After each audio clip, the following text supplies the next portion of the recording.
Bye. అబ్బా మా ఊరు వచ్చేసాను. నా ఇంకో బ్యాగ్ ఇది. అయ్యి బాబాయ్ ఆర్టీసీ బస్సులో మర్చిపోయినా. ఆ బ్యాగ్ లో బంగారం ఉంది, పాస్పోర్ట్ ఉంది. అరే ఆపండిరా, వెళ్ళిపోయింది బస్సు. ఏం చేయాలి ఇప్పుడు? సర్లే కౌశిక్ని పిలుద్దాం. కౌశిక్ చెప్పు. కౌశిక్ ఆర్టీసీ బస్సులో నా బ్యాగ్ మర్చిపోయాను. బస్సు ఏమో వెళ్ళిపోయింది. ఏం చేయాలో చెప్పు కౌశిక్. టికెట్ ఉందా?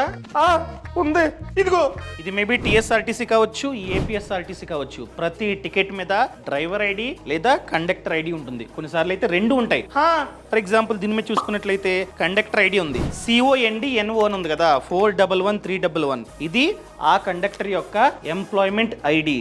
దీన్ని రాసి పెట్టుకో. రాసుకున్న తర్వాత టీఎస్ఆర్టీసీ అయితే ఈ నంబర్, ఏపీఎస్ఆర్టీసీ అయితే ఈ నంబర్. ఈ నంబర్స్ కి కాల్ చేయి. కాల్ చేయగానే ఇలా బ్యాగ్ మర్చిపోయా అని చెప్పగానే ఫస్ట్ వాళ్ళు అడిగేది టికెట్ ఉందా.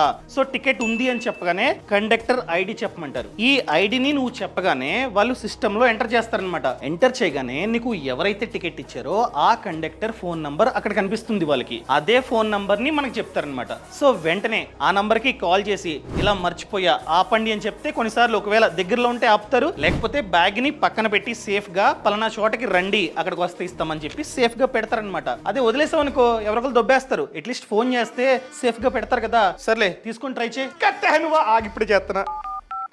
హలో ఏపీఎస్ఆర్టీసీ ఉంది మేడం, నంబరు 411311 కండక్టర్ ఐడి. పంపండి. వచ్చింది. కండక్టర్ గారు మీ బస్సులో నా బ్యాగ్ మర్చిపోయానండి, కొంచెం ఆపండి వచ్చేస్తున్నాను. పక్కూరు లాపేరా? సరేనండి. బాయ్ కౌశిక్. ఈ సమాచారాన్ని ప్రతి ఒక్కరికి షేర్ చేయడం అస్సలు మర్చిపోకండి. బాయ్. బాస్ వాలా, బీ ద బాస్.